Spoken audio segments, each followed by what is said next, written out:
El gran negocio de la Patagonia empezó, por supuesto, con la concesión Grundtvig que dio Julio Argentino Roca a 137 estancieros británicos, escoceses, que son los que van a traer las ovejas.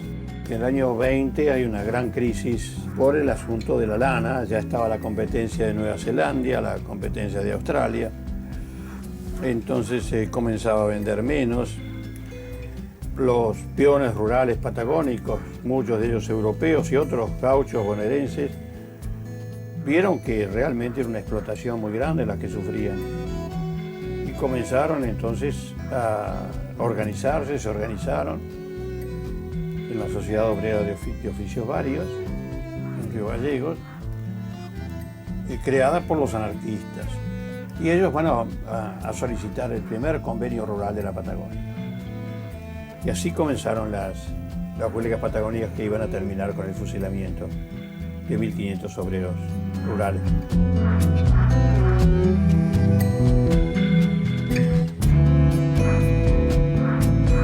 Y mi padre siempre nos contaba, cuando nosotros éramos chicos, lo de las huelgas patagónicas, que él había vivido. Y había sufrido mucho por ver toda esa enorme injusticia. Recuerdo que nos relataba cómo el ejército, los soldados del 10 de caballería traían a los peones rurales, como decía él, al asazo limpio por las calles, y los llevaban a la cárcel.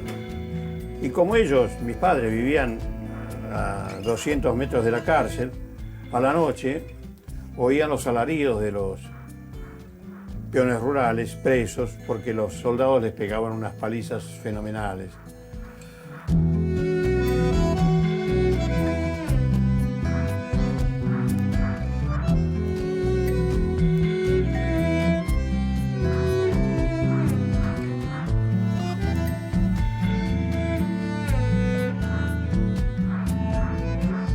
Ahora, 35 años después de aquellas investigaciones que me llevaron tantos años, quiero volver para ver el resultado de todo eso. El resultado de los libros, de la investigación, del film, qué repercusión tuvo.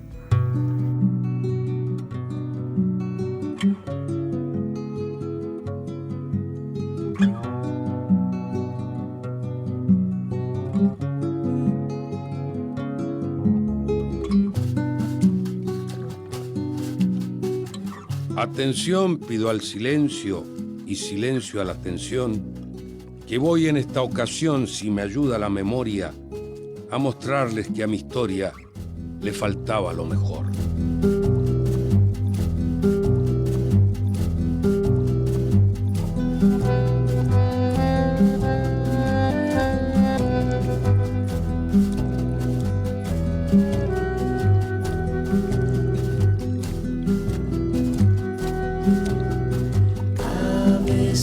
Sigo a mi sombra,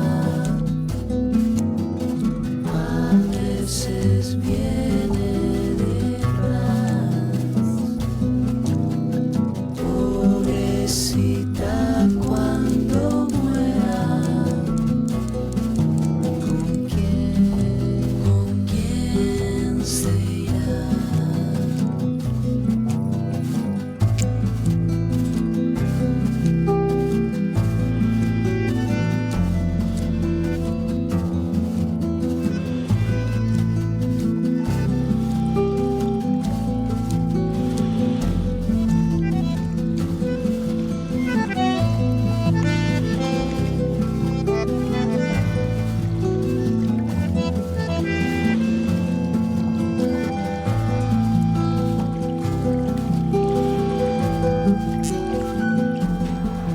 amigo. ¿Qué tal, Osvaldo? ¿Cómo estás? ¿Cómo te va? ¿Qué decís? Bien, Tanto Iván. tiempo. ¿Cómo andás? ¿Qué tal el viaje? ¿Bien? Bien, te estábamos esperando. Bueno, magnífico. Muy ansioso. Bueno. Vení que venís Sí, conmigo. sí. Vámonos para tu Patagonia rebelde.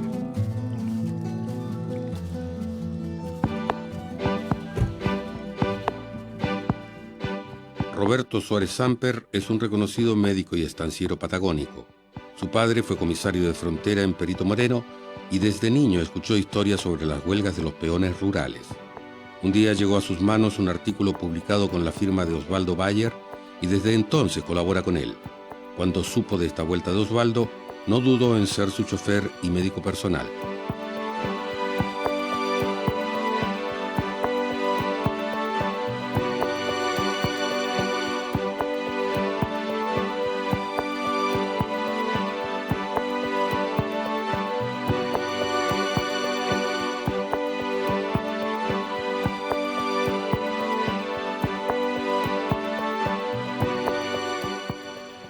Bueno, definitivamente, ¿cuál fue el propósito cuando comencé la investigación? Investigar las condiciones de trabajo de esas peonadas y las condiciones de trabajo en la Patagonia en ese tiempo, principalmente en Santa Cruz, en la cría de la oveja, eran realmente esclavizantes. Y esto no lo digo yo, lo dice el propio comandante Varela cuando va a la primera huelga patagónica y señala en sus partes oficiales que están en los archivos militares las condiciones de miseria en que están viviendo y lo justo de sus reclamaciones. En agosto de 1920, el clima de agitación en Santa Cruz era tal que el presidente Hipólito Yrigoyen decidió enviar al teniente coronel Héctor Varela al frente del Regimiento 10º de Caballería para poner fin al conflicto.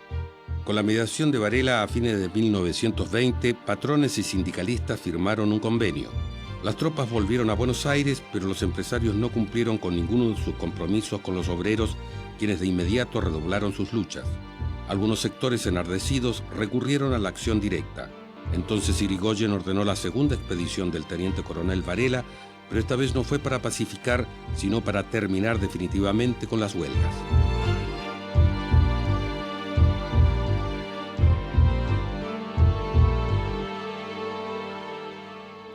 Schweitzer, que fue como teniente primero ayudante de Varela, siempre lo acompañó a Varela en toda la campaña, me dijo, yo me acuerdo muy bien cuando empieza la segunda huelga rural, entonces se ideó lo siguiente, cuando veíamos cercana una concentración obrera, se mandaban a 2 suboficiales con banderas blancas. Llegaban los suboficiales y se les decía a los peones rurales, el teniente coronel Varela quiere discutir con ustedes condiciones, por lo tanto manden a todos los dirigentes de los sindicatos. Entonces venían con nosotros, venían con los 2 suboficiales y cuando llegaban se los fusilaban. Se esperaban más o menos 2 horas, se enviaban de nuevo a 2 suboficiales con bandera blanca que le decían a los huelguistas, el teniente coronel Varela no se ha entendido con los dirigentes sindicales. Por favor, envíen a los delegados de estancia. Entonces venían los delegados de estancia e inmediatamente que llegaban se los fusilaban.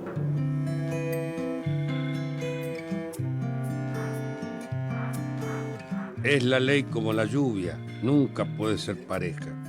El que la aguanta se queja, pero el asunto es sencillo.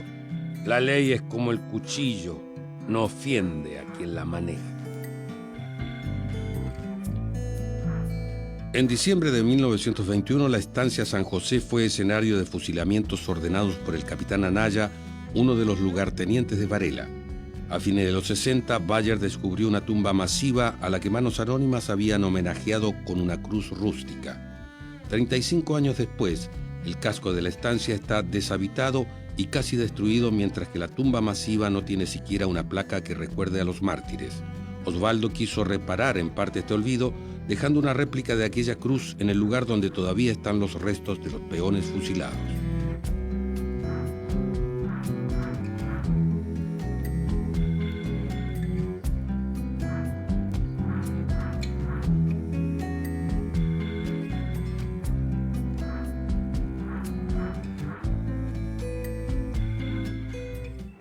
Esto era el Supremo Tribunal del Capitán Anaya. Aquí hacía traer a los obreros golpeados para ya dictaminar si iban al paredón o no, ¿no?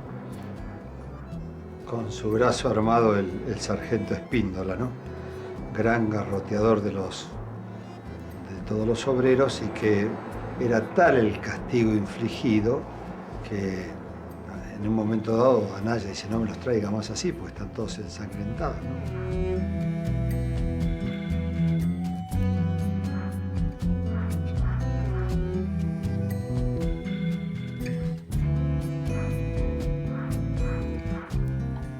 Acá llegaron las columnas de 2 de los 4 líderes más importantes que vos citás en tu trabajo, como son Albino Argüelles y José Fono Facón Grande. Ellos dos en Estancia del Mirador establecen la estrategia. Uno dice: yo marcho hacia Las Heras a tomar esa zona, a tomar el ramal de Las Heras a Puerto Deseado, y Facón Grande dice: yo me dirijo hacia Jaramillo y hacia Cerro para seguir tomando todo esto.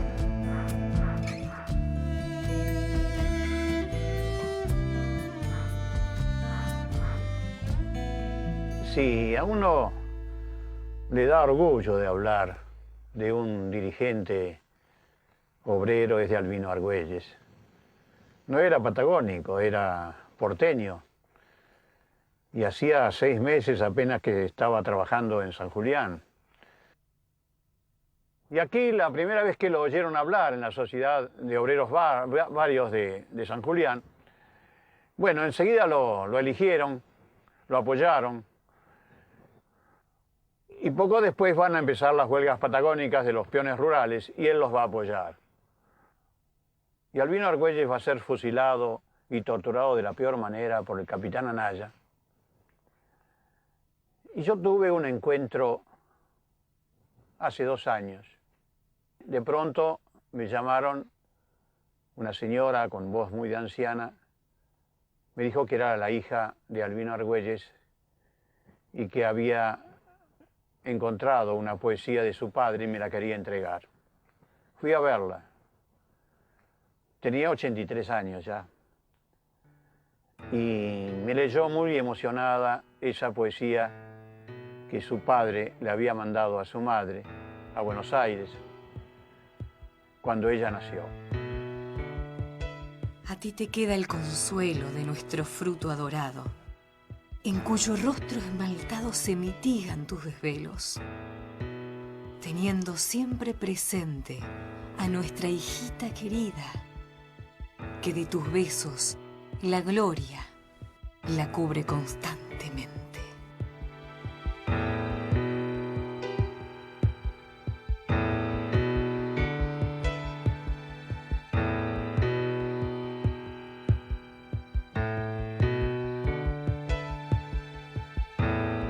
Bueno, durante los últimos tramos de mi investigación histórica, ya estábamos en los primeros meses de 1974, llegué hasta esta tumba masiva de los obreros rurales fusilados y acá encontré una cruz que tenía como inscripción: a los caídos por la libertad.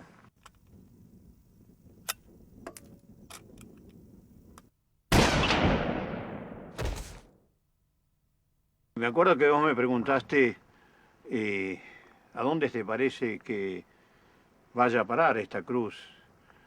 Y yo te dije, por supuesto, a Jaramillo, el lugar patagónico que más luchó por el recuerdo y la memoria de los caídos. Así es. Y ahora estamos con vamos a dejar, Osvaldo, esta idea tuya de dejar una réplica, aunque sea para que señalice el lugar donde están enterrados 50 de los obreros que vos nombrás.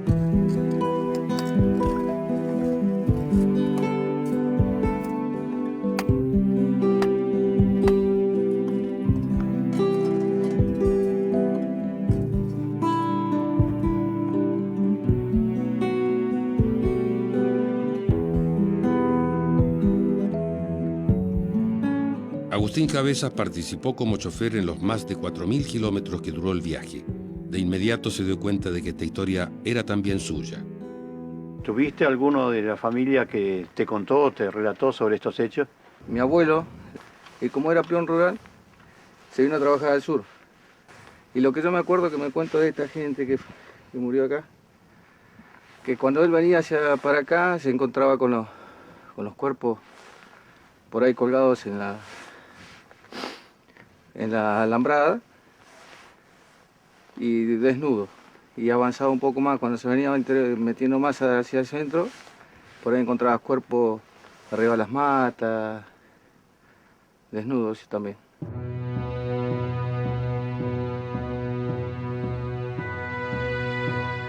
Cumplí con mi obligación. No hay falta de que me acuse, ni deber de que me excuse. Aunque de dolor sucumba, allá señala una tumba, una cruz que yo le puse.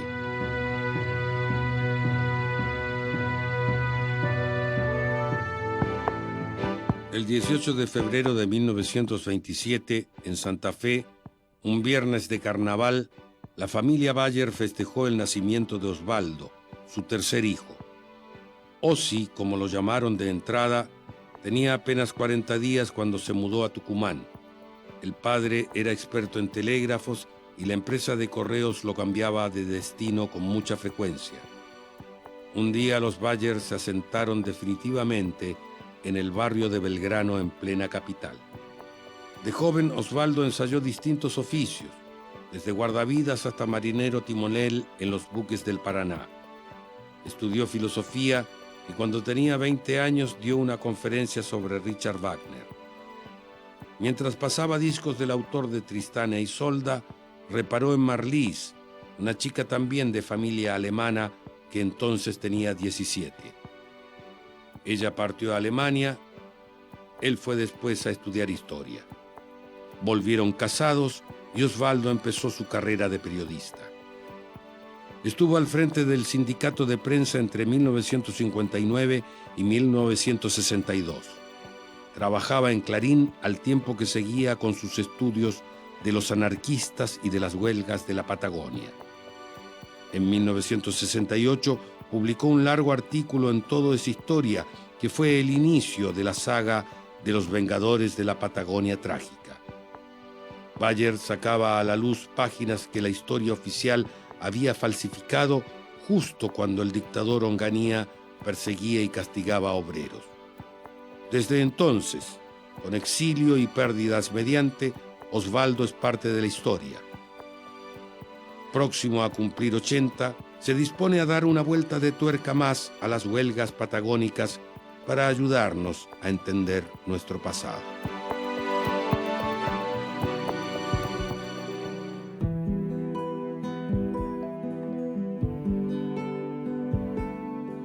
El detonante de las huelgas fue la crisis lanera desencadenada al terminar la Primera Guerra Mundial.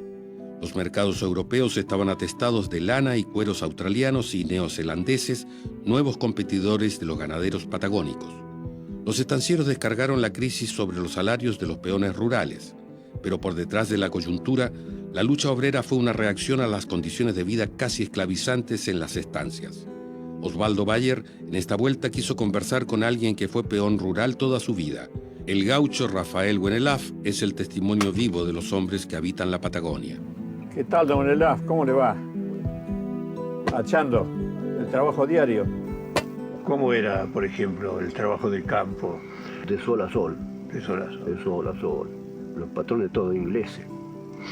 Y empezábamos a trabajar, nos levantamos a las 4 de la mañana, nos daban el café, un café bien caliente a las 4:30, algún rosquito al horno así, y había que salir antes que aclare a trabajar. Sin horario. No podía salir a las 6 de la tarde, ni a las 7, ni a las 8, sino hasta que le tocaban la campana, porque una campana grande, para salir del trabajo y para empezar. Fue una época muy difícil para la gente trabajadora. En tiempo de verano hasta las 8 de la noche. Claro. Había un arribo de 60 días como de 90 días, de Perito Modelo a Comodoro Rivadavia. De 3.000 a 4.000 ovejas. Arriaban 4 personas con su caballo, su pichero, su pilcha, su comida, para ir cubriéndose a medida que iban arriando. Hacían, suponer, 5 o 6 leguas o 7 leguas lo que podían hacer hasta encontrar una aguada. Claro. Antes de encontrar una aguada no paraba la hacienda ni nada. Darle agua a la hacienda, a los caballos, ¿no? Y para ellos mismos la mateada y todas esas cosas.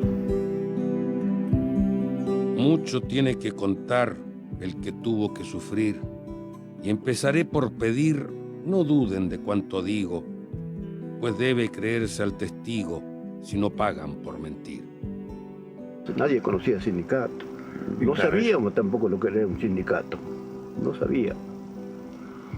El sindicato lo vine a conocer yo acá, por Comodoro Rivadavia, el año 47, por ahí, 48, en el tiempo de Juan Domingo Perón. Recién empezamos a conocer nosotros lo que era la otra forma de vivir. 8 horas de trabajo y nada más. Con sus 80 años usted tiene que seguir trabajando.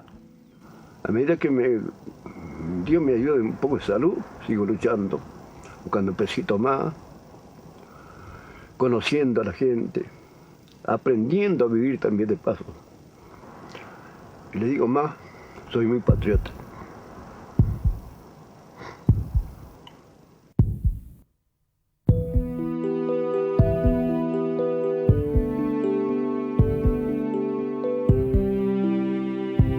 Y he de decir en sí mismo, porque de adentro me brota, que no tiene patriotismo quien no cuida al compatriota.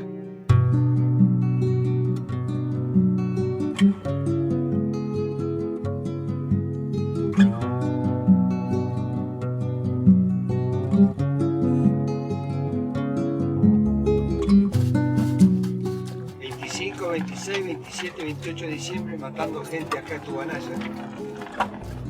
Prácticamente es la última avanzada el último acción de Anaya termina acá en La María, porque de acá para adelante va Facón Grande y ya se desarrolla todo en Jaramillo. Lo último que queda es Jaramillo, esto es lo anterior.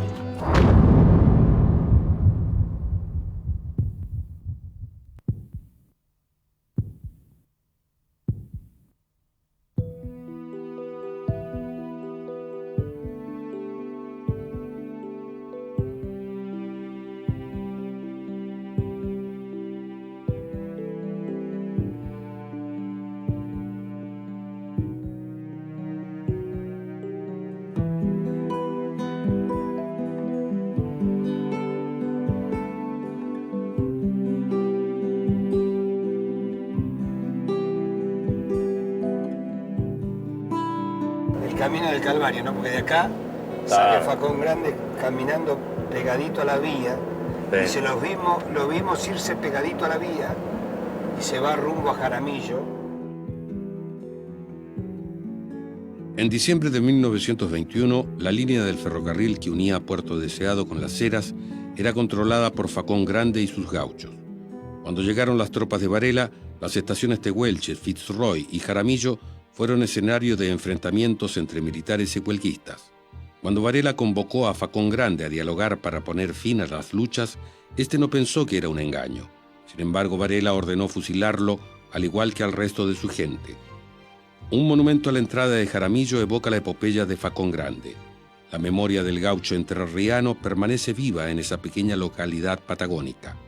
La llegada de Osvaldo Bayer fue una fiesta, un agradecimiento generoso hacia quien dedicó tantos años a que se supiera la verdad de aquella gesta gaucha.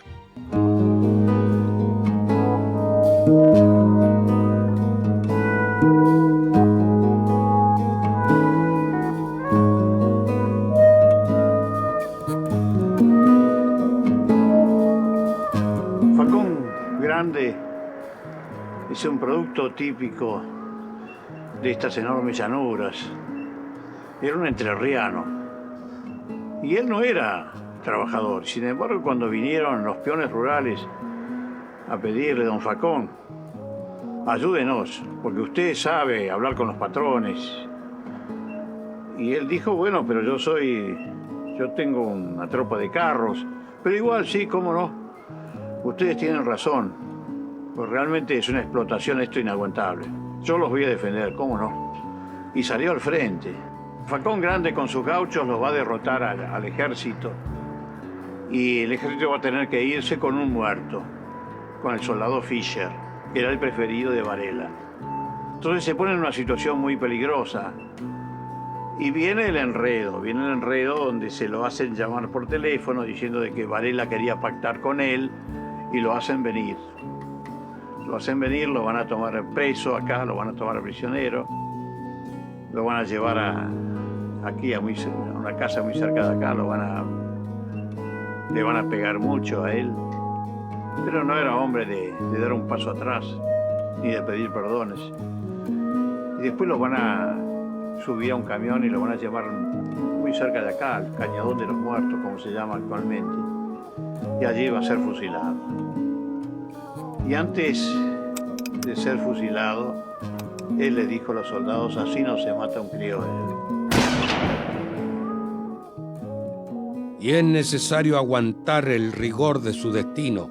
El gaucho no es argentino, sino para hacerlo matar.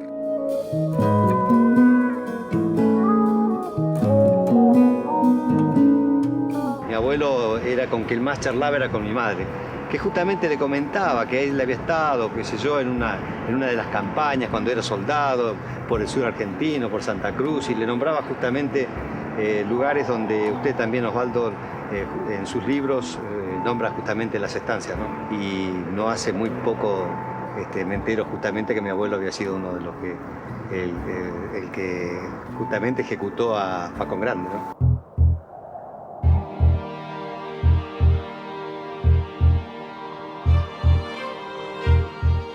Y vos entonces lo explicarías como obediencia de vida. Con el correr del tiempo uno hubiese querido que fuera hoy para tratar, ¿no es cierto?, de convencer a mi abuelo tal vez para que se ponga del lado de los huelguistas en aquel tiempo, no de sus pares. Pero yo supongo que en aquellos años él cumplía órdenes como soldado del superior, ¿no? Y saco así en conclusión, en medio de mi ignorancia, que aquí el nacer en estancia es como una maldición.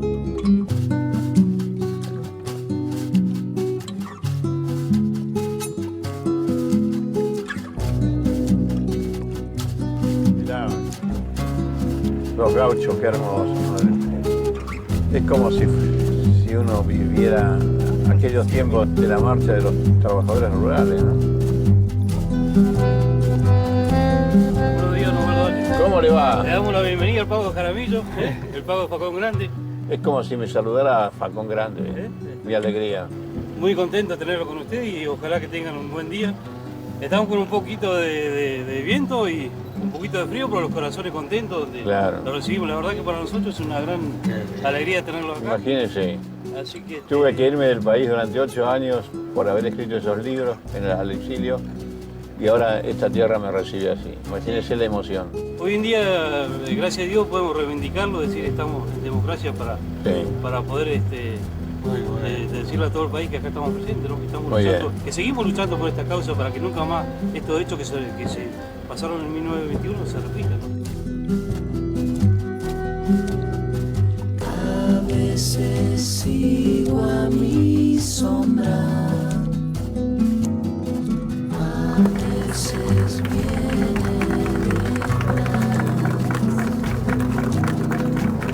pobrecita cuando muera, ¿quién será? Hola, mi Osvaldo querido. ¿Cómo estás? Gracias por estar. ¿Cómo puedo agradecerle todo esto? Es emocionante. Vos lo mereces, vos lo mereces. Sin vos no hubiese habido Patagonia Rebelde, sin vos no se hubiese esclarecido lo que nos pasó a nuestros trabajadores rurales. Esto para mí es el mejor regalo de mi vida, ¿no? Aparte de mis hijos y mis nietos. Este símbolo, que hoy más que nunca significa vida, Osvaldo Bayer se le entrega a Ana María Uriselki, porque quedará aquí en Jaramillo y será parte de este museo, que dentro de poco tiempo se comenzará a construir.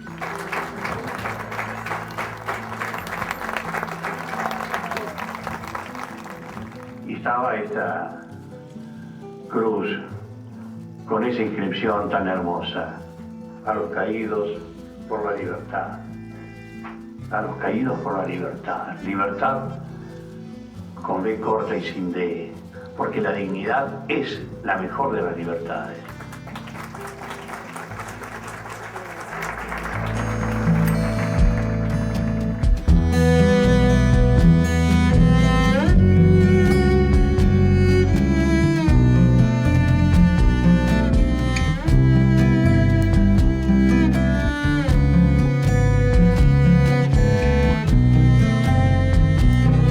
A comienzos de 1922, las tropas de Varela ya habían consumado la masacre. Sin embargo, hubo una señal de coraje dada por las pupilas del prostíbulo La Catalana del puerto de San Julián. Ellas les negaron el placer a los soldados de Varela. Con asesinos no nos acostamos, les gritaron en la cara. Bayer quiso volver a ese puerto patagónico para recordar al anarquista Albino Argüelles, líder de los huelguistas, y también para recorrer lo que queda de aquellas casitas donde las prostitutas dejaron un ejemplo de dignidad. Había llegado el momento del descanso para los soldados. Luego de tanta tensión venían las ganas de no hacer nada, venían las ganas del sexo. Fusilar había sido oficio agotador, y por más que salió bastante bien y no costó mucho, resultó al paso de los días un recuerdo desagradable. Se reunieron los soldados, se les hizo poner en posición de descanso y se les explicó a través de los oficiales y suboficiales que iban a ir al prostíbulo por tandas. Se avisó a Paulina Rovira, dueña de la Casa de Tolerancia, La Catalana. Pero cuando la primera tanda de soldados se acercó al prostíbulo, doña Paulina Rovira salió presurosa a la calle y conversó con el suboficial. Algo pasaba. Las 5 putas del quilombo se niegan. Todos los soldados en patota tratan de meterse en el lupanar. Pero de ahí salen las 5 pupilas con escobas y palos y los enfrentan al grito de asesinos. Porquerías, con asesinos no nos acostamos.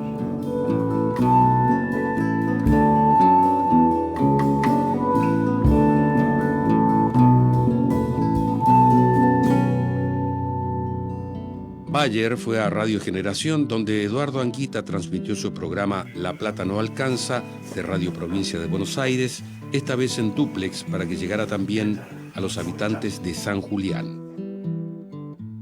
Quiero recordarles a quienes ahora se engancharon con La Plata no alcanza que Osvaldo Bayer y yo estamos en este momento en FM Generación, en la ciudad de San Julián, un puerto patagónico, una ciudad de unos 7.000 habitantes, una ciudad que hoy vive básicamente del impacto de la minería.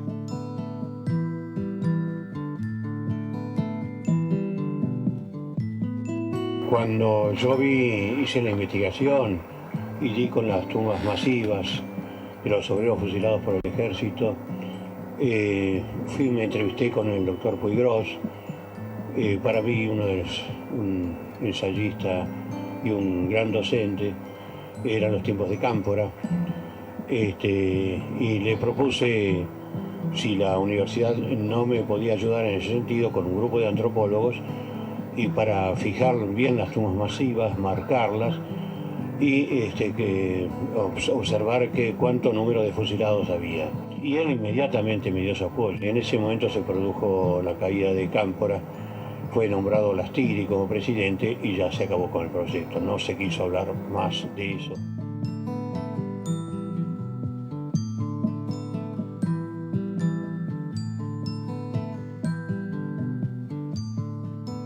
Albino Argüelles, el héroe de los humildes. Y esta ciudad de San Julián lo recuerda. Salido de los barrios pobres de Buenos Aires y venido aquí a trabajar. No bien llegado se puso en el Sindicato de Oficios Varios de Ideas Libertarias. Y pese a que no era peón de campo, él salió a defender lo poco que pedían los hombres del campo. Y por eso fue fusilado.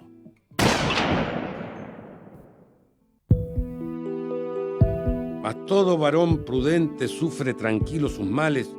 Yo siempre los hallo iguales en cualquier senda que elijo.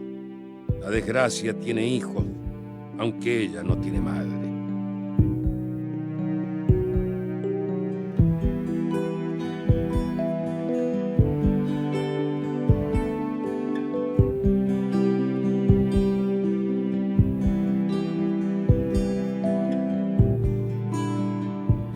En noviembre de 1921, unos 400 huelguistas a caballo irrumpieron en Paso Ibáñez, hoy comandante Luis Piedrabuena, cerca del puerto de Santa Cruz. Con el propósito de defenderse, ya que casi no tenían armas, los obreros tomaron algunos rehenes. Varela dialogó con el gallego Auterelo, quien le transmitió el petitorio de sus compañeros. Pero Varela fue terminante: rendición incondicional o fusilamiento. Los obreros no aceptaron la intimación, liberaron a los rehenes y abandonaron el terreno. Varela entonces encomendó la persecución al capitán Anaya. Proceda sin consideración, fue la orden. Auterelo y sus hombres se rindieron pacíficamente en la estancia Bellavista, donde medio centenar de ellos fue fusilado. 8 décadas después, Bayer recorrió las calles de Piedrabuena en las orillas del hermoso río Santa Cruz, junto al intendente Luis Bodlovic. Yo digo, señor intendente, qué notable esto, ¿no? Que pese cómo se quiso oscurecer la historia, esconderla, sin embargo, esta pequeña ciudad recuerde a los huelguistas con este mural, por ejemplo, uno de ellos, no solamente este.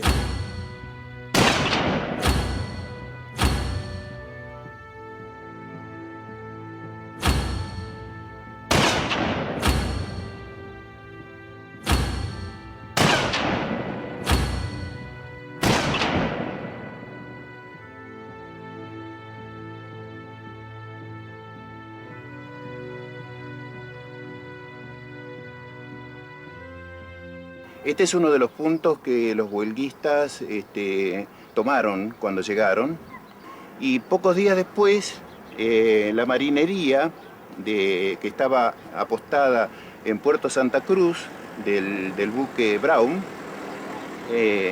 hacen aparición en la costa del frente, y aquí se habían parapetado los huelguistas sobre esa costa detrás de fardos de lana y colocaban rehenes sobre los fardos. Claro. Hubo un tiroteo muy intenso durante un día y allí fallece uno de los rehenes, que era... Por balazos de la marinería. Por balazos de la marinería, que era el capataz de la estancia La Barrancosa.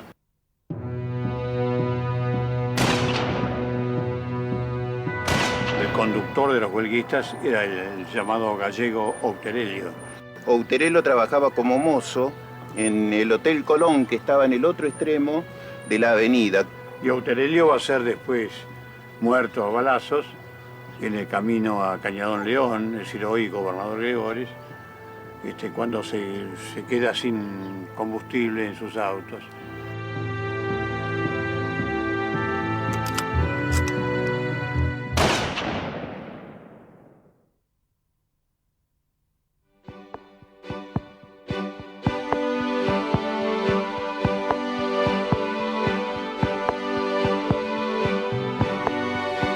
El 1 de diciembre de 1921, las tropas de Varela se aproximaron a la estancia Bellavista, por entonces ocupada por los huelguistas.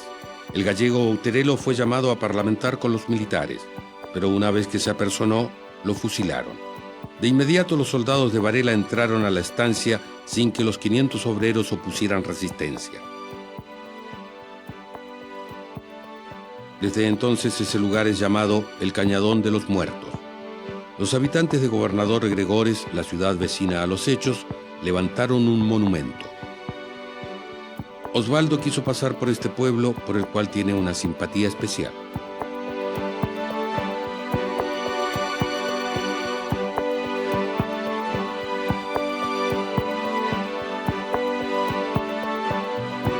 La tumba masiva del Cañadón de la Muerte, al lado apenas de la estancia Bellavista de los Hospitaleche. Acá hay 200 cuerpos, cadáveres, huesos de los fusilados por orden del teniente coronel Varela. Se les hizo una trampa, era la columna de Ramón Uterelio, español, anarquista. Y entonces la gente aquí, de esta población, Gregores, los maestros, organizaciones de derechos humanos, hicieron este recordatorio aquí, en esta ruta.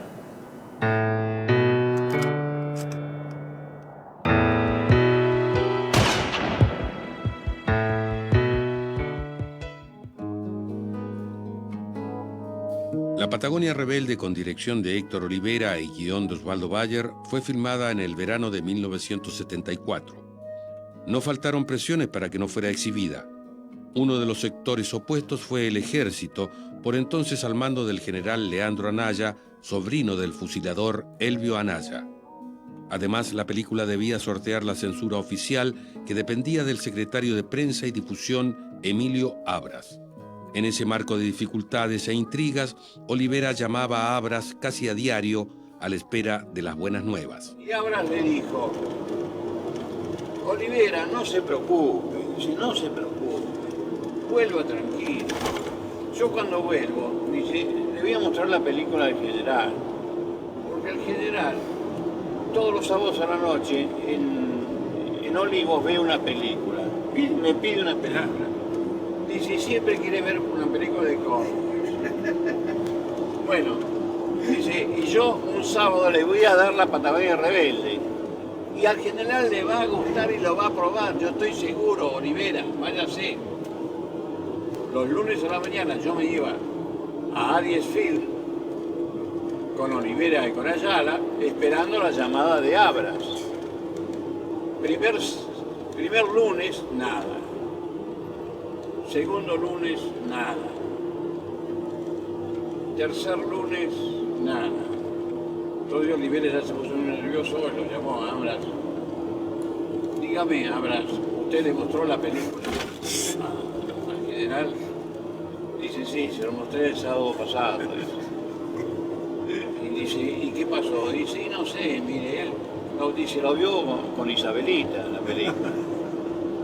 Lo vio con Isabelita, dice, y bueno, ¿y saben lo que dice? Dice, mire, me sorprendió porque yo le iba a gustar y se paró, dice, Isabelita se fue enseguida, no hizo ningún comentario.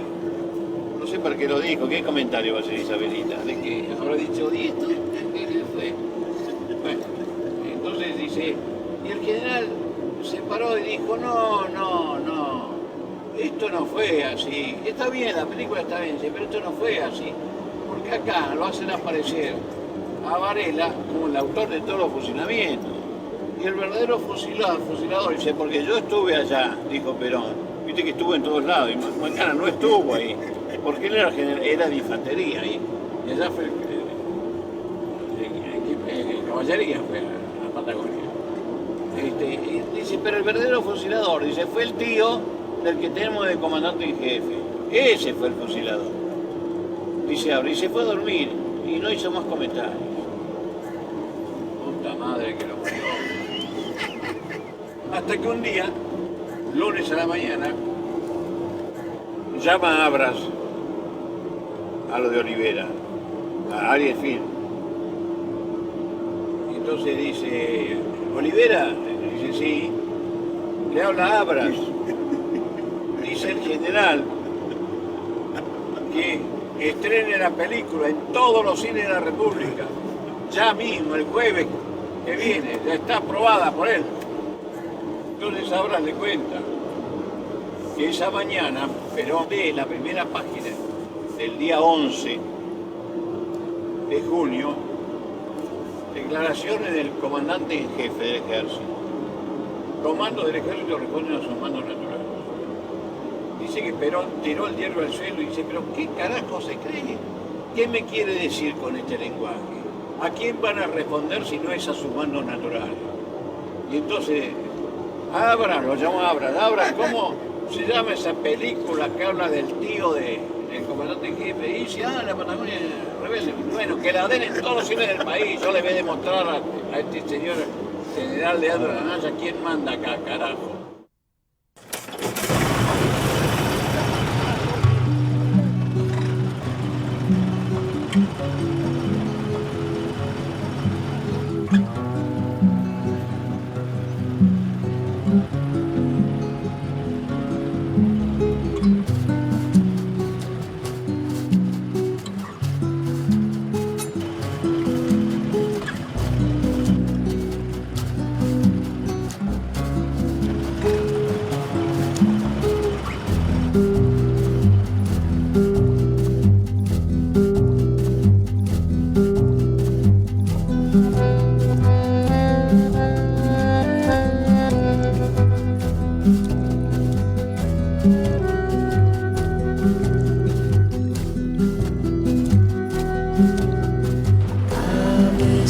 Sigo a mi sombra, a veces viene detrás. Pobrecita, cuando muera, ¿con quién se irá?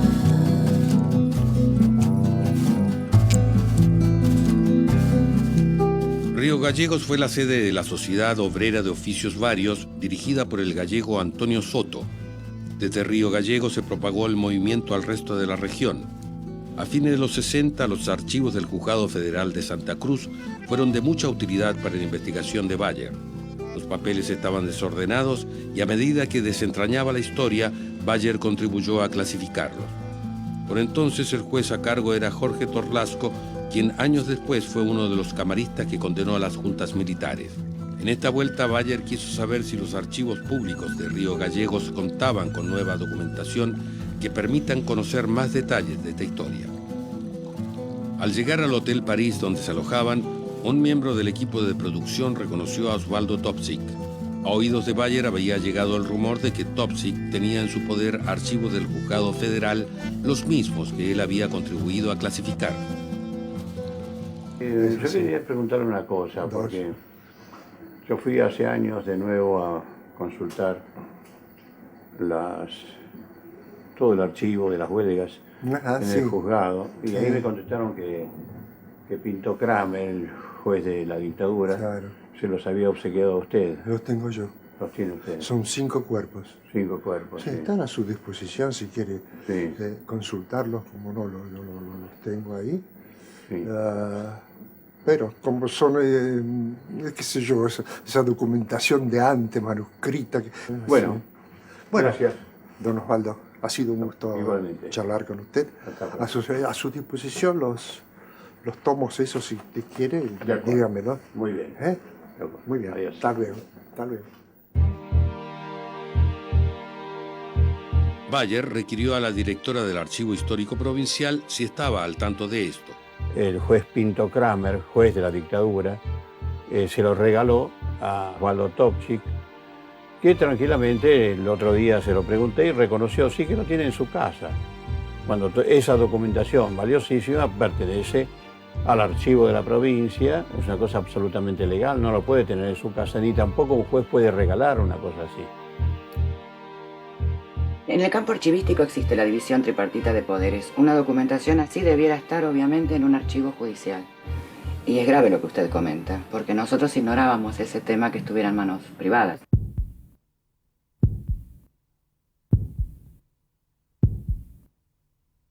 Esto es una de las cosas que se rescató de los entretechos que yo comentaba, de los pocos y muy destruidos panfletos de época. Claro, la estancia La Oriental. La Oriental. Ese es otro de los grandes temas. Qué extraordinario esto, dentro de todo, de estas organizaciones obreras. Son fantásticas. En estas soledades, imprimir y redactar estos volantes. Esto es heroico, ¿no? La Federación Libertaria Argentina tiene mucho material ¿Qué dice acá? Las publicaciones Cañadón tipo Lagarto. Cañadón Lagarto. Mirá vos, en el Cañadón En el Lagarto. Cañadón ¿Quién Lagarto. vive en el Cañadón Lagarto? Bayer quiso encontrarse con el ex gobernador Jorge Zepernik, quien lo ayudó mucho en su investigación y que se arriesgó en momentos difíciles para que la Patagonia Rebelde se filmara. En ese tiempo, tanto la ultraderecha peronista como representantes del ejército y la oligarquía presionaban para que la historia quedara en el olvido. Cuando yo llegué como investigador, porque tu padre había estado en la huelga, ¿no? Y te había Mi contado padre cosas. en realidad era partícipe, él era un obrero rural. Esos eran los auténticos pioneros. Así es. Llegó a los 18 años de edad sin conocer idiomas. Desde limpiar gallineros y letrinas y barrer nieve en la calle, de ahí para arriba todo. ¿Él vino de Croacia? Él vino de Croacia directamente. Él se quedó en Punta Arenas con sus 18 años de edad. Eso es épico. Cuánto sufrimiento, cuánta resistencia, ¿no? Pero ellos decían que no se daban cuenta del sufrimiento porque venían a su vez De otro, sufriendo de tierras sufridas. de una Europa de guerras tras guerras.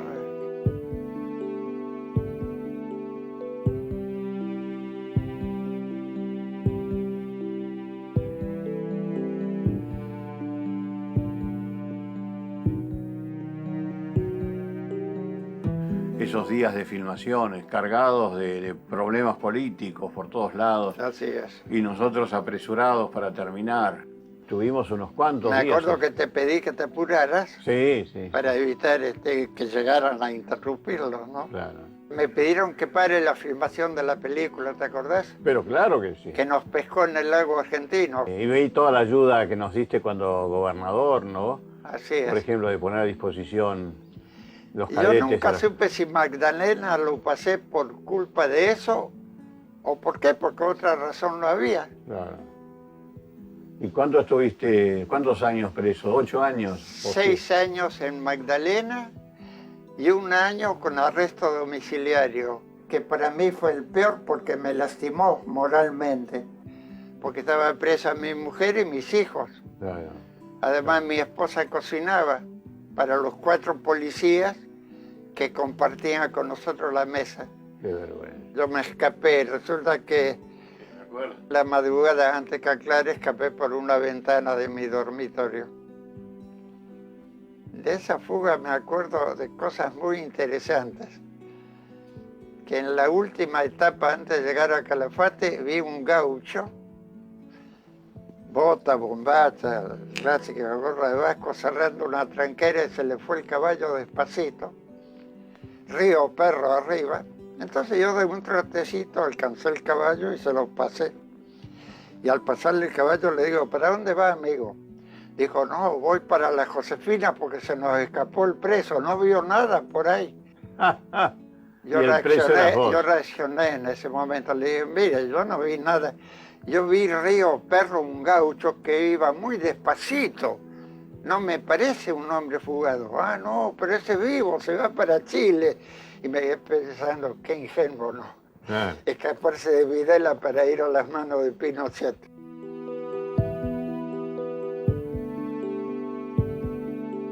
Es un inmenso honor haberte conocido y sin querer ser también partícipe en pequeña escala, pero al fin partícipe de esto. Querido Jorge. Bueno, un gusto muy grande. Fue muy lindo este minuto que nos vimos.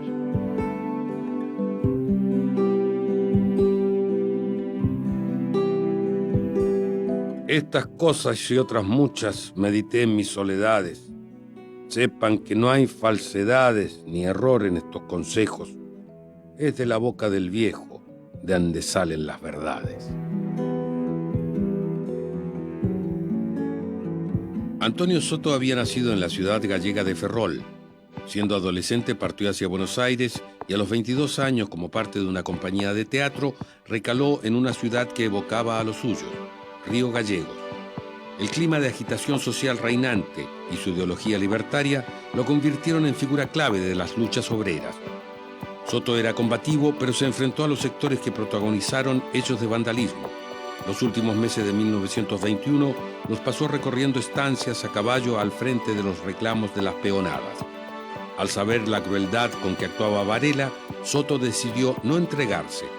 Fue entonces que junto a unos pocos compañeros escapó hacia Chile y de esa manera salvó la vida. Isabel Soto, la hija del dirigente obrero, viajó especialmente desde la ciudad chilena de Punta Arenas para encontrar a quien recuperó la figura de su padre y le hizo conocer sus orígenes. El gallego Soto nunca le había contado a Isabel que después de cruzar la cordillera y antes de casarse con su madre, había tenido 5 hijos con otra mujer. Yo creo, Osvaldo, que tu obra tiene un mérito enorme en mi familia, porque cuando tú llegaste a mi vida, lo primero que yo entendí fue por qué yo era como era. Porque la verdad es que a mí estas ideas políticas que yo tenía, yo no las entendía muy bien. Un papá ejemplar, que había formado una familia y sin ninguna participación política de nada. Y yo metida desde los 15 años en movimiento estudiantil. Además, fíjate que tú forjaste mi historia familiar. Porque si no, yo no hubiera tenido historia. Es más, yo no hubiera encontrado a mis hermanos. O sea, perdona que me emocione.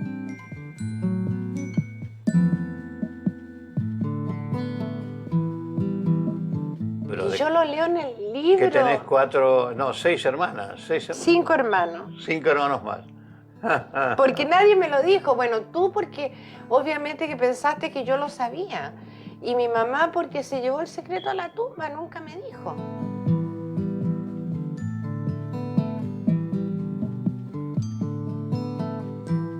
Un día 31 de agosto llama a mi hermana y me hace conversar con ella por teléfono.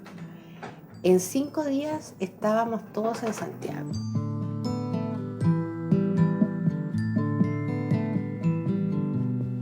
Yo tengo una sorpresa para ti, si tú me permites. Dice Osvaldo Bayer, en homenaje al hombre que recuperó mi historia familiar. Isabel Soto, hija del gallego Soto. Chile, primavera del 2006. Con todo mi cariño. El de mis hijos.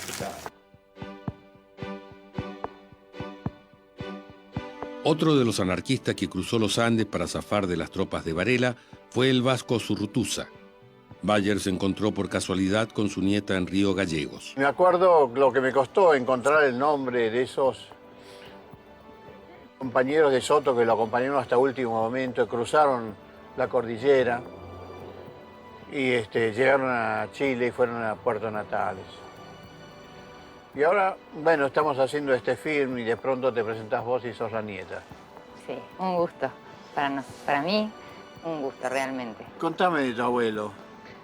Bueno, mi abuelo, como usted lo dijo, un vasco con ideas revolucionarias que venía escapando de una guerra de España y con un montón de experiencia en estas cuestiones que nosotros estábamos tan aislados, sobre todo aquella gente de campo en esos años.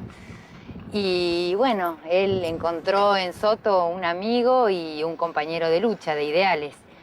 Y cuando aquella noche se hizo esa asamblea, mi abuelo no dudó en acompañarlo porque sabía cuál era el fin que les esperaba.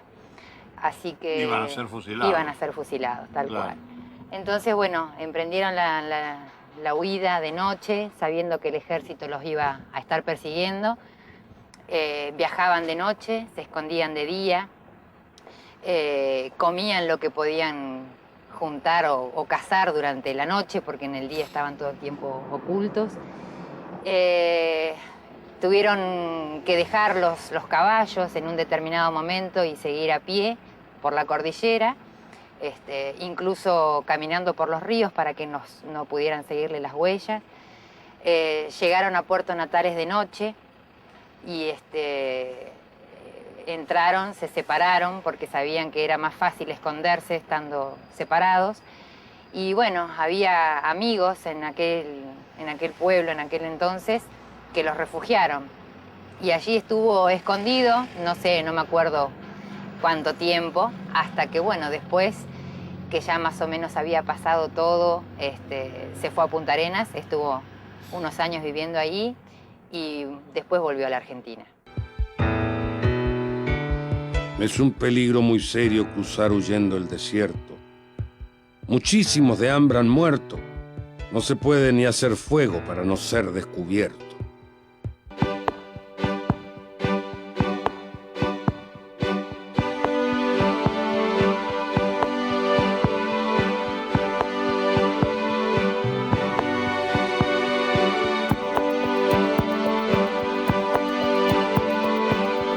En Calafate, antes de emprender camino a la estancia La Anita, Bayer tenía cita con Luis Filemón, un historiador que tenía importantes novedades acerca del traslado de los restos del fusilador Varela.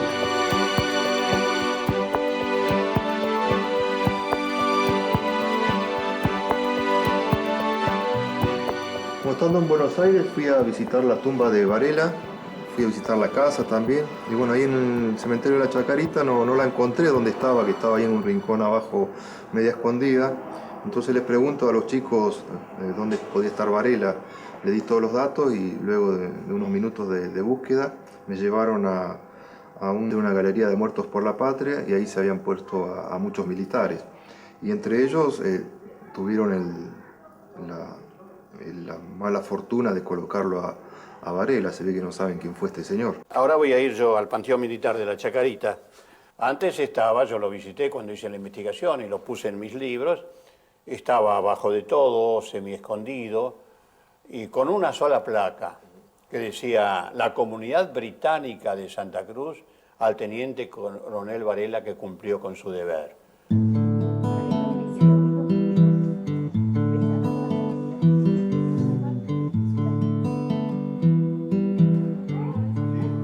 Buenos días. Nosotros somos de una escuela de Río Turbio. Andamos paseando, bueno, ya que estaba, queríamos aprovechar la oportunidad para saludarlo. Él escribió el libro La Patagonia Rebelde. Hola, ¿cómo están? ¿Bien? De cuarto grado y decía, recorriendo la provincia de Santa Cruz. El curso es chiquito.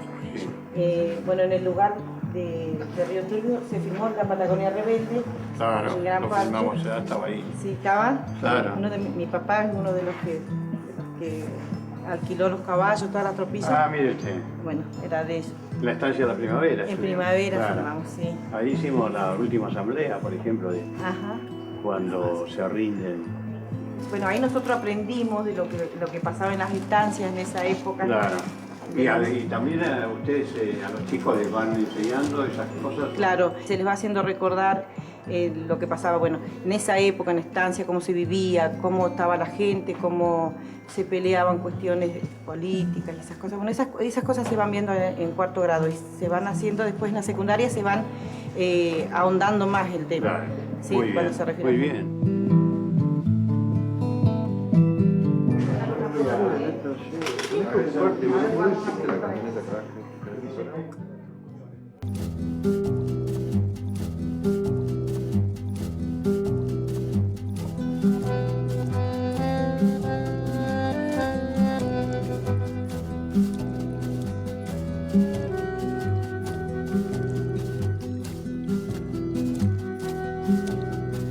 A veces sigo a mi sombra,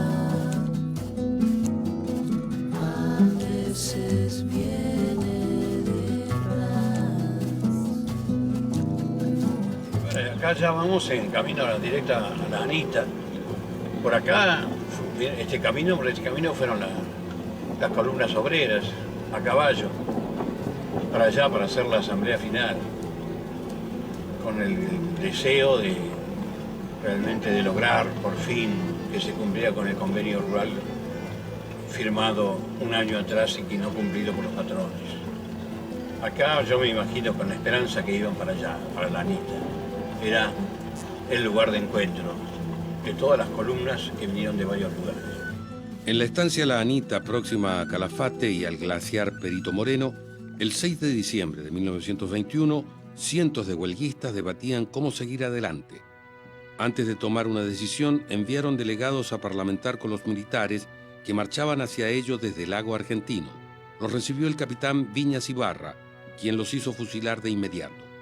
Tras cartón, envió a un sargento con bandera blanca y una falsa promesa: si se rinden, respetaremos sus vidas. Los huelguistas engañados debatieron en asamblea y se impuso la postura de entregarse sin condiciones. Solo el pequeño grupo encabezado por Soto optó por escapar. El capitán Viñas Ibarra entró a la Anita sin resistencia alguna y ordenó la matanza más grande de huelguistas rendidos e indefensos de esta trágica historia. Además, dispuso que sus cuerpos fueran arrojados a una tumba masiva sin nombres ni marcas. Bayer quiso volver una vez más al escenario de los hechos y al monumento que recuerda la masacre a un costado de la ruta. Bueno, y vos sos estanciero y miembro de la Sociedad Rural de Comodoro Rivadavia. ¿Cómo lo tomaron después la tradición de los estancieros a toda esta masacre? Bueno, Osvaldo, yo fui estanciero hasta el 91, cuando vos sabés que vino el volcán Jackson y terminó con todos nosotros. E integré la Sociedad Rural durante 11 años.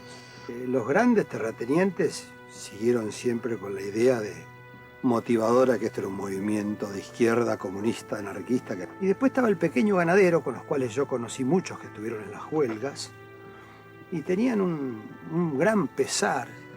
Tal es así que la señora de Tirachini de los granaderos quería mucho a Facón Grande, la señora Minucci de Gamarra conoció también mucho a Facón Grande, también conocieron a Albino Argüelles. Yo me acuerdo cuando el presidente de la Sociedad Rural, durante las huelgas patagónicas, Correa Falcón, me contaba que ellos se sorprendieron mucho con respecto a la represión militar, que sabían que iba a venir la represión militar contra los huelguistas. Dice, me acuerdo que nos reunimos los 7 estancieros de más poder en Santa Cruz y fuimos a verlo al teniente coronel Varela en medio de los fusilamientos. Y dijimos, teniente coronel, lo felicitamos porque usted ha terminado con la subversión para siempre.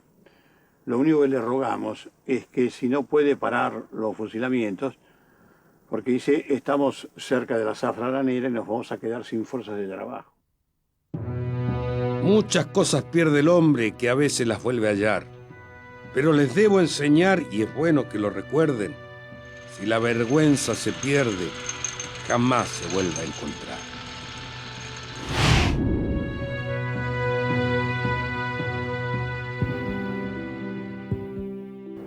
Ahí tienen que estar las tumbas masivas. En esas lomadas, sí. Ya vamos a ver el lugar porque me lo dieron en forma precisa cuando yo estuve. Y se calcula por el número, que son 610 fusilados acá. Sí, están ahí las tumbas masivas. Al borde de la loma. Pero claro, hace, ¿cuánto? 84 años.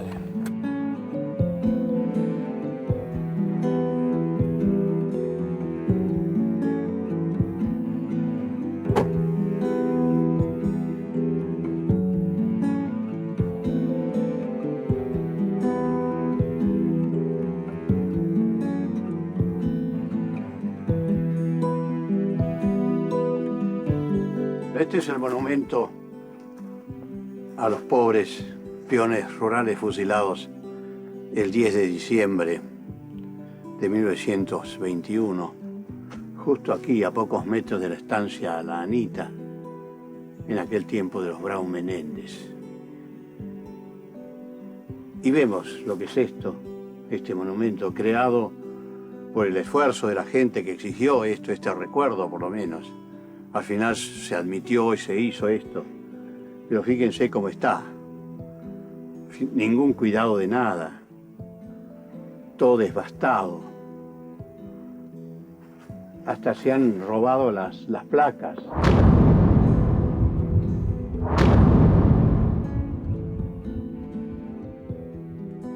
Aquí, en vez del diálogo, al aceptarse el diálogo, el ejército argentino fusiló a los peones rurales. Si la Asamblea había mandado a sus representantes para conversar con el representante del ejército argentino, con el capitán Viñas Ibarra, ¿y por qué entonces los fusilamientos? ¿Por qué no se entró en el diálogo? Si se sabía muy bien que los obreros tenían muy pocas armas. No, se prefirió detenerlos, pegarles, humillarlos y después fusilados. Aquí murieron las esperanzas. Aquí murió esa palabra tan hermosa de la convivencia, de aquellos principios del filósofo Kant, la paz eterna. Los hombres tienen que lograr la paz eterna, si no, no hay futuro. No, aquí se los fusiló a los trabajadores, a los hombres que daban su vida por esta tierra y que eran tan explotados. ¿Sí, qué pedían?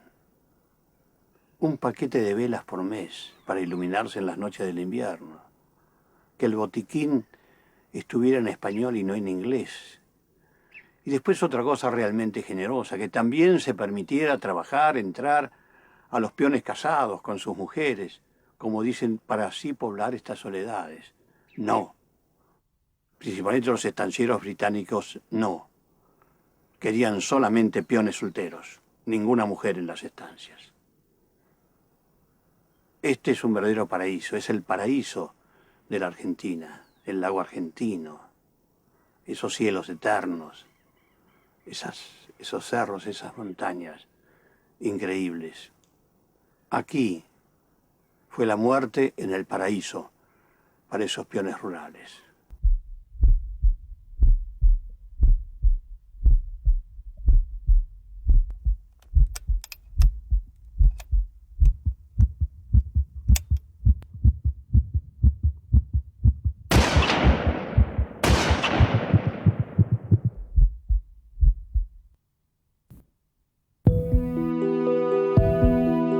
Con mi deber he cumplido y ya he salido del paso, pero diré por si acaso, para que me entiendan los criollos, todavía me quedan rollos por si se ofrece dar lazo.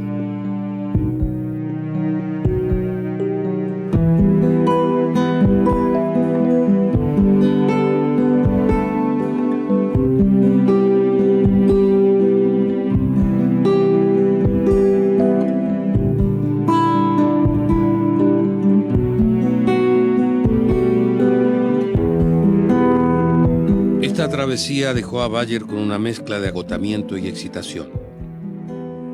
En todo momento imaginó acciones que contribuyeran a preservar la memoria, a echar luz sobre el destino de los fusilados, a esclarecer el papel de los estancieros y de los militares enviados por el presidente Irigoyen. Bayer sabe como nadie que con el paciente trabajo del historiador, las huellas del pasado siguen arrojando claves para entender el presente.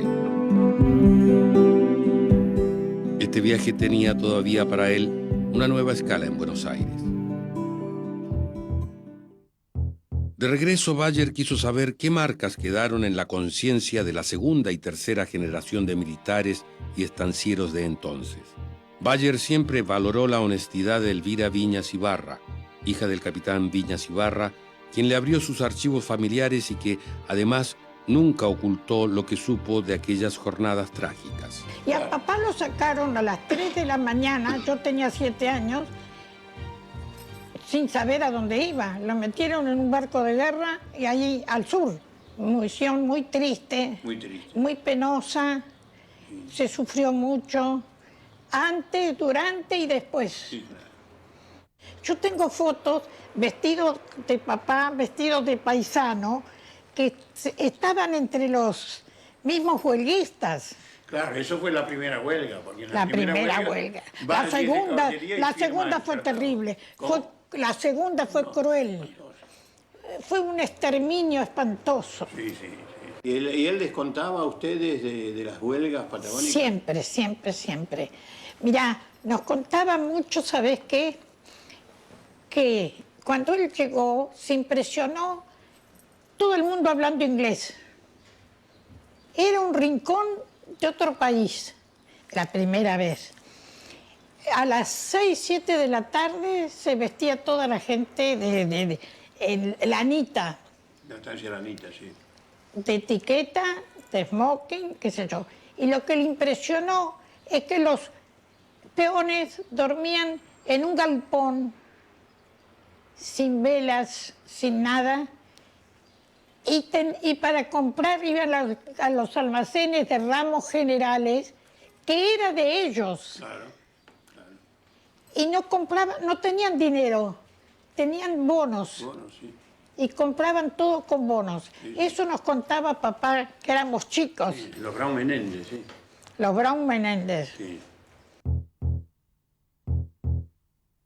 En 1920, Mauricio y Sarah Brown eran dueños de 1.376.000 hectáreas, donde habían 1.250.000 ovejas que producían 5.000 millones de kilos de lana, 700.000 kilos de cuero y 2,5 millones de carne anuales. Además, eran propietarios de minas de cobre, del Banco de Chile y Argentina, de varios frigoríficos, de la compañía de seguros La Austral y de empresas de telefonía y electricidad a ambos lados de la cordillera. Su patrimonio creció cuando, aliados con el portugués José Nogueira y el asturiano José Menéndez, crearon la Sociedad Anónima Importadora y Exportadora de la Patagonia, conocida como La Anónima. Tengo mucho interés porque vamos a conversar con el dueño de la Anónima, con Federico Brown. Entonces creo que va a ser un diálogo por primera vez. Es decir, me acuerdo en el año 68, cuando empecé la investigación, que no me recibió ninguno de ellos, por supuesto. Solamente 2 o 3 estancieros en la Patagonia.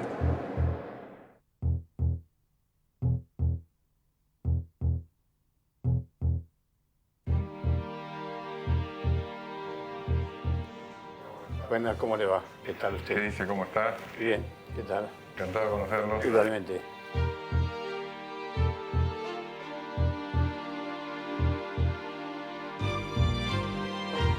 Mi padre era el menor de 10 hermanos, Mauricio Brown. Sí. Casado con Josefina Menéndez, hija de don José Menéndez. Claro.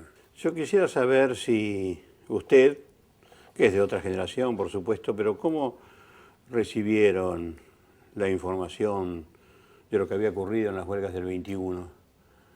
Es decir, ¿fue a través del film o ya antes se comentaba en la familia o en las...? No, en realidad en mi caso en particular fue fundamentalmente a través del film. Realmente, antes había leído algunos artículos al respecto, pero no estaba debidamente informado, sinceramente. No era un tema de la familia, no era un tema que se hablara en casa ni para nada. Yo creo que esos hechos, seguramente, como todo hecho de esa magnitud, habrá tenido sus responsables de ambos lados, falta de comunicación, falta de entendimiento de cuál era la problemática. Por lo que he leído, más que no estaba mal el peón rural en ese momento. Y digamos así, ¿no siente usted, dado que es el heredero de todos esos campos, una especie de responsabilidad moral, digamos, frente a lo que ocurrió? Primero que no soy heredero. Yo compré una parte de ese campo mucho tiempo después, porque me pareció un lugar lindísimo, pero no fui heredero de él, así que yo aparezco, como les explicaba recién, en la década del 80. Sentirme responsable, ¿de qué me voy a sentir responsable? No veo por qué me sienta responsable. Pero digamos... Tema que me es totalmente ajeno. No, lo comprendo. En esa época no solamente no existía. Yo nací en el año 48, no 58 años. Claro. Pero es una problemática que además nunca tuve nada que ver hasta el 84, como le decía. ¿Y sabe así por referencias dónde pueden estar esas tumbas masivas? Yo sé lo mismo que han visto ustedes, creo, han filmado ustedes, dónde está el monumento. Sí. Que dicen que en las laderas en las laderas que están ahí a esa altura del camino, sí. que ocurrió el hecho. Ahora, si los cuerpos están ahí, los cuerpos no están ahí, no tengo la más mínima idea. Sí, yo cuando fui en el 68, los viejos hombres de campo me dijeron que era ahí justamente. Es decir, enfrente del monumento, ¿no? Están esas laderas, esas lomadas con... Esas lomadas que sí. ¿Y usted permitiría, por ejemplo, de que se hicieran excavaciones allí? Por ejemplo, si se hace oficialmente a través de la universidad, antropología, por ejemplo. Sí, no habría ningún problema. Digamos, siempre y cuando no se genere un problema, digamos, que se distorsione o que genere algún problema ecológico, por así decirlo. Claro. Es decir, tal vez las sociedades rurales patagónicas tendrían que también organizar una investigación histórica, ¿no? Y después sacar sus conclusiones.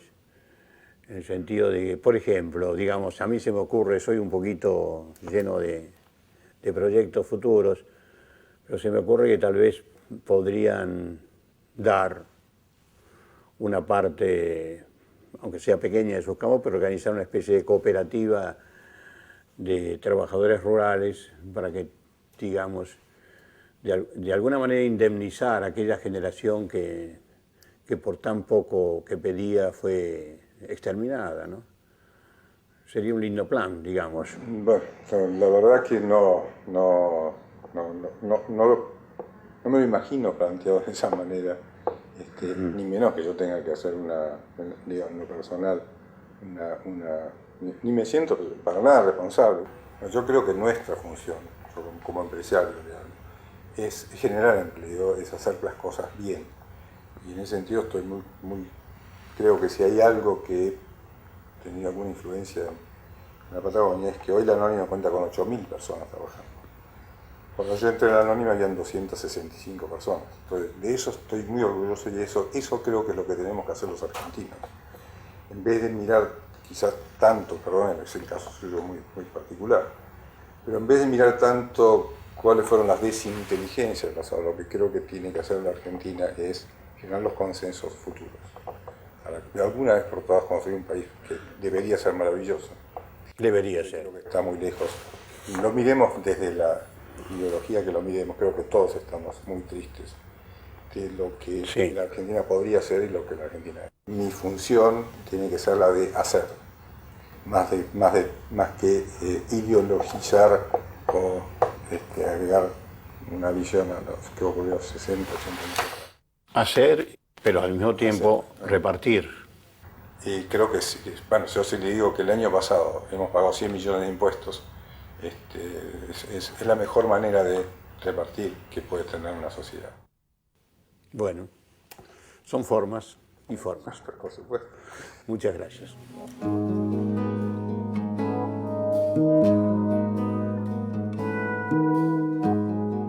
Al celebrar sus 50 años de casados, Mauricio Brown y Josefina Menéndez Betti decidieron hacer una ofrenda a Dios.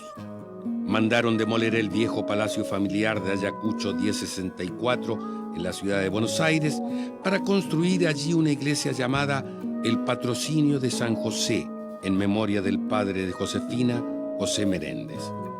La tumba masiva de la Anita no tiene ni una cruz en recuerdo de quienes con su trabajo generaron riquezas que otros disfrutaron. Bayer confirmó que los restos de Varela habían sido trasladados al Panteón de los Caídos por la Patria en el cementerio de la Chacarita. La Mutual de las Fuerzas Armadas informó que en 1996 decidieron trasladar los restos del fusilador a ese panteón. Sin embargo, los voceros de la Mutual no autorizaron que se hiciera una toma de la tumba para esta película. Era un tema, dijeron, que debía ser tratado por la comisión directiva. Aquí, cuando inicié las investigaciones, hace 30 años, vine a ver el nicho donde estaba el teniente coronel Varela, el fusilador. Y me llamó la atención. Tenía una sola placa. Decía, la comunidad británica de Santa Cruz al teniente coronel Varela que cumplió con su deber. Creo que ese documento define todo. Bueno, pero en el año 96 lo trasladaron, en tiempos de Menem, y lo han puesto ahora en una especie de sección especial con el título Muertos por la Patria. Qué cosa extraña. Mas nadie se sienta ofendido, pues a ninguno incomodo, y si canto de este modo por encontrar lo oportuno, no es para mal de ninguno, sino para el bien de todos. A veces sigo a mi sombra.